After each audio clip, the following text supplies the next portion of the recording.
গান বাজনা সারাদিন মোবাইলের সঙ্গে গান শুনতে শুনতে ঘুমায়, এর কোনো কাছে না নেই।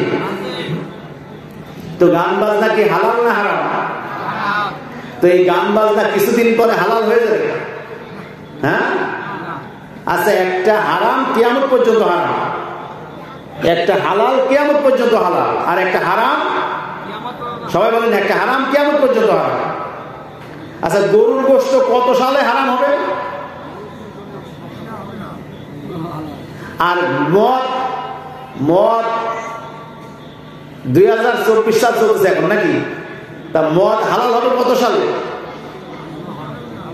তার মানে একটা হারাম কিয়ামত পর্যন্ত হারাম, আর একটা হালাল কিয়ামত পর্যন্ত হালাল। কেউ যদি হালালে হারাম মনে করে সে কাফের, আবার হারামকে হালাল মনে করে সেও কাফের। যদি কেউ মনে করে গরুর গোশত হারাম, আমি খাবো না, সঙ্গে সঙ্গে কাফের হয়ে যাবে। যদি কেউ মনে করে মদ হালাল, আজকে আমি মদ খাবো, তাহলে কি হয়ে যাবে?